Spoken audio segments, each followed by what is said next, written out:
Ruth Bader Ginsberg, RBG, has passed, and we are told now by the left that a sitting president who's duly elected doesn't have the right to replace a Supreme Court justice who has passed, which, of course, the United States Constitution empowers the President of the United States very clearly during his 4-year term, and it doesn't say the President may, it says the President shall. The United States Constitution says the President shall replace the individual. So the President of the United States, of course, he's going to nominate someone, it's going to go to the United States Senate, and we have a Democrat Party saying, well, that's not fair. It's not fair because it's the last year of his term. It's part of his term. His term's 4 years. If you want 3-year terms, do a constitutional amendment for 3-year terms. But apparently Democrats, they keep changing rules all the way through this election in every way, not just about the election, but now about the Supreme Court. I mean, what do you think about this? Well, if you go back to the ending of President Obama's term, there was a vacancy because Supreme Court Justice Antonin Scalia passed away untimely, and it was the last year of President Obama's presidency, and his goal was to nominate a new Supreme Court justice to replace the vacancy. But he did not have the Senate. So the Republicans were like, basically, we're not going to basically have this hearing. We're going to basically stall this lame duck for President Obama, and the Republicans had Congress control. Because Obama was in his second term. Yeah. So he was a lame duck, and during that lame duck period of time, obviously the last 2 years of his presidency, Republicans had control of the Senate. And they didn't want to give him they didn't want to move forward with the Supreme Court thing, and that, guess there was a prerogative, but now because of that, and I saw that coming as soon as RBG died, or whenever there was a vacancy, especially right now, is that it's like, well, if you guys set a precedent, so honor that same precedent too. And I get it, until I heard, like, if you think about it, is if the shoe was on the other foot, I don't like to deal with what-ifisms, but like, if the Democrats had control of the Senate, they would just run with a Democrat president. They would just run it right through and not really care.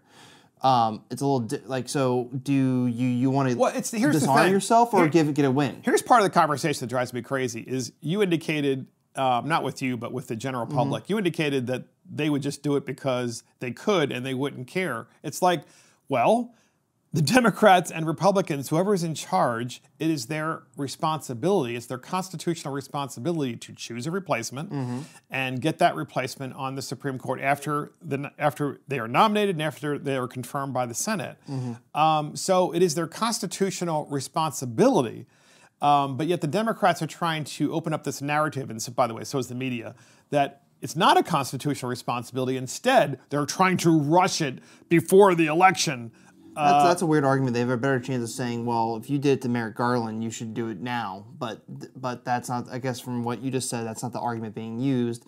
But then again, I always see there's always overreach happening where it's like you could make this argument and make a good sound foundation, but then sometimes you just go way too far and then it starts to crumble beneath your feet because you're asking for more than what sounds reasonable. And so the ever left-wing George Stephanopoulos of ABC News, their senior correspondent, I love that when they call him senior. I always say this because, he has a face of like a 5-year-old, and then, he's got gray hair. It's almost like he made his hair gray on purpose just so he looked like he could fit the title, the senior correspondent. Nancy Pelosi will only go on these left-wing media outlets. She won't go on any other media outlet, of course. So she does decide to go on George Stephanopoulos. I think it was on his program on Sunday. And he asks her questions about, well, how are you going to stop the replacement of Ruth Bader Ginsburg if the Republicans control the presidency and the United States Senate? And good old Pelosi has an answer, and here it is. Some have mentioned the possibility, if they try to push through a nominee in a lame duck session, that you and the House could move to impeach President Trump or Attorney General Barr as a way of stalling and preventing the Senate from acting on this nomination. Well, we have our options. We have arrows in our quiver that I'm not about to discuss right now. I think her quiver is probably hanging down to the floor by now, so I'm not it's got to be hard carrying the arrows in that quiver. So Nancy Pelosi, I got to say this. Look, she's now ever so creative because she wants to potentially impeach the President of the United States or commence impeachment hearings so that's going to somehow slow down the confirmation of a Supreme Court justice nominee, the House doesn't have confirmation capability. It's the Senate that does. So the House has no say in this at the moment. Yeah. However, in the United States Constitution, it speaks to the fact that Congress does have the right to increase or decrease the number of people on the Supreme Court.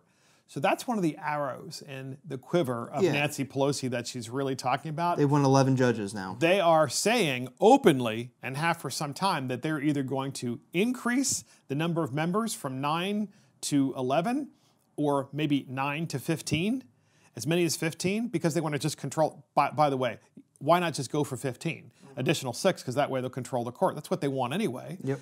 And so what they're saying is, well, if you don't listen to us and let the next president appoint the replacement of Ruth Bader Ginsberg, we are going to change the law, which we can constitutionally if we control the House and the Senate and the presidency after this next election. If we control those two branches of government, we are going to alter the Supreme Court for perpetuity, and we are going to control it, and of course get rid of the Senate filibuster permanently, in which case we're going to be able to confirm the most radical, out-of-control, far-left, anti-constitutional people ever seen on the United States Supreme Court. That's what they're saying behind the scenes, and now they're saying it out there for everybody to hear. And unfortunately, a lot of people actually like that message, which is kind of concerning in itself. Yeah, so the mob is in charge. As Victor David Hanson said in his podcast, you know, the Constitution was designed to protect the individual from the mob. The Democrats want to put the mob in charge. In fact, the mob's in charge of America's cities right now. Yep. Not all of them, but certainly they're in charge in New York, they're in charge in Seattle, and they're in charge in Portland, and they were in charge in Minneapolis, and certainly in certain parts of Chicago that has happened as well. Yep. It's just the most incredible thing I've ever seen. So Nancy Pelosi and the entire Democrat Party, they've lost their mind.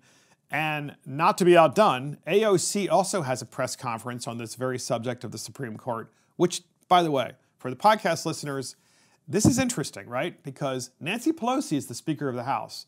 But now, on these important issues, AOC is now also having press conferences as well, as if she is the shadow Speaker of the House. It's like she's sending a message, AOC, is sending a message to Nancy Pelosi that, Nancy, if you don't do what the farthest of far left in Congress want, we're going to just consume you and throw you out and take over, which they're kind of taking over anyway. Yep. But Nancy, it's hard to believe, I know podcast listeners, but Nancy actually isn't as far left as AOC and the squad. So we have a clip of good old AOC who talks about how Mitch McConnell is playing with fire. So you got to listen to this clip. Here it is. And to Mitch McConnell, we need to tell him that he is playing with fire. We need to make sure that this vacancy is protected, that our election continues, and that the American people have their say. Thank you very much. Yes, so the American people do have their say because we live in a republic. They elect representatives to represent them. Then those representatives go to Washington. And then in Washington, the House of Representatives and the United States Senate and the President of the United States get to run the government. And if you have the same party in the Senate as you have in the presidency, you get to decide who's on the Supreme Court if there's a vacancy. But good old Mitch McConnell, he's moving full speed ahead, but OC is saying you're playing with fire. See, this is a threat. Just like we started out this podcast, we're talking about the guardians of the plantation, how the media and the Dems, they actually attack and threaten black Republicans. Now the Democrat Party has become this party of threatening everybody. They don't think that there are rules that are established in the Constitution. Yep. And they don't care. And they have no intention of following them whatsoever. What are your thoughts on the good old AOC? Do you think she's going to ultimately succeed in ousting Nancy? Because it's pretty clear now what's going on with these separate press conferences. Only if Speaker Pelosi keeps, currying favor with the progressive left wing, which is almost by her always like kind of opening up, peeking the door open for them to actually gaining more influence. Before I know it, she's going to be eaten by her own monster. So. And she said in her, AOC said in that clip, she said the vacancy must be protected. Protected. How do you protect a vacancy? The Constitution doesn't say in it, when there's a Supreme Court justice that dies or decides to leave the Supreme Court for whatever reason, the vacancy shall be protected for the next president. The Constitution doesn't say that, AOC, and I'm sure you probably have never, ever read it because you could care less about rules, you could care less about history, you could care less about tradition, and you could care less about our republic, and you don't even know what a republic is anyway.